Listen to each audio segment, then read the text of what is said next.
What's up, everybody? I'm Daphne Jones, former Senior Vice President and Chief Information Officer. I'm a public company board member, CEO of the Board Curators, and I'm a published author. And you are tuned in to the Winner's Circle channel, where we will be discussing artificial intelligence, leadership, personal growth, and more. Stay in the Winner's Circle with me. Like and subscribe my channel for your personal win. I do want to hear from you, so I welcome you to comment, ask questions, and join in on the winning conversations. I'll see you in the Winner's Circle. Let's go.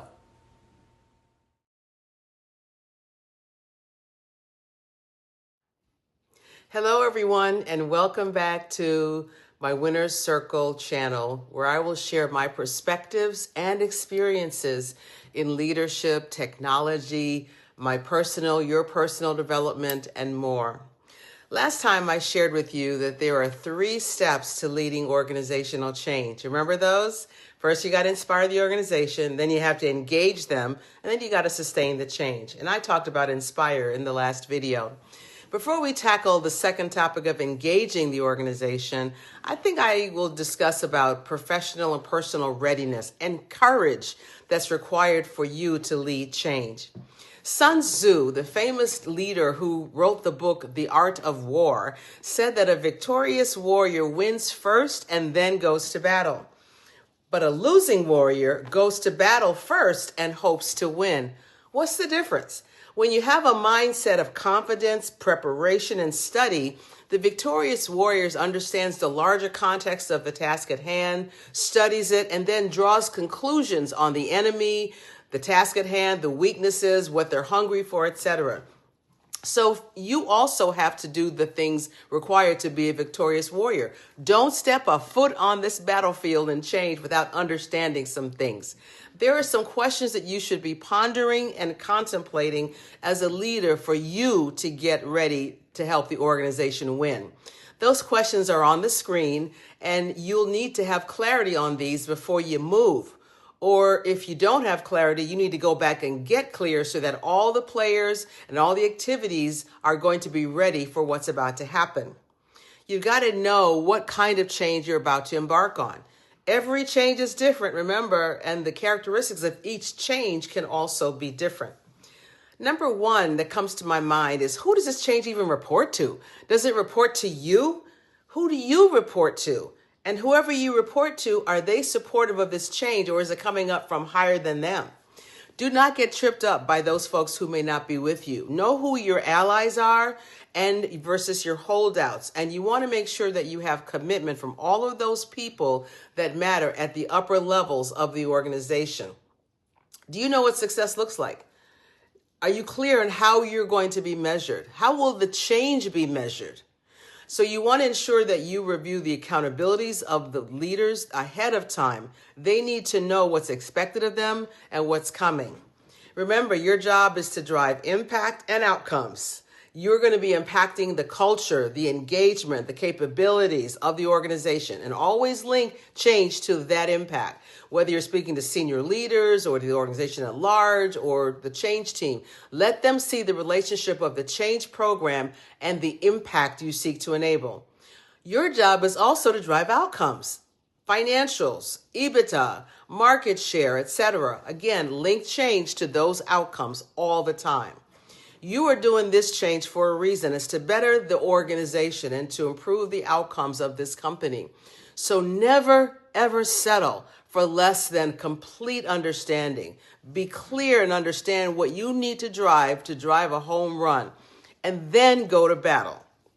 I always have these letters. So I have the 4 C's that are important for you to drive change in your life and in this program. Cause, clarity, commitment, and courage are the 4 C's. No matter where you are in your change program, let's get clear on the purpose of this program. What are you doing? Why are you doing it? What is the motivation of the organization? Remember, we drive impact and outcomes. And so what impact are you seeking to manifest? And what outcomes do you plan to enable to catalyze on your watch? Yeah, this is happening on your watch. So you've got to be really clear on that. Do you have clarity on what success is? And do you know what's going to be required in order for the organization to achieve it? What do you need to be crystal clear about? Do you know how you're going to be measured? Do you know who is with you? And do you know who is not with you? Do you know if they are highly influential? Some people are influential and don't care about what you're doing, and vice versa. Do you have commitment of the leaders, the CEO, your boss, and key allies, and that they were going to provide you what is needed? What commitments specifically do you need to receive from your CEO? What do you need to do or to receive in order to drive a successful change? Have you quantified the outcomes that you are driving so that you get the commitment that you need from the senior leadership team or the organization?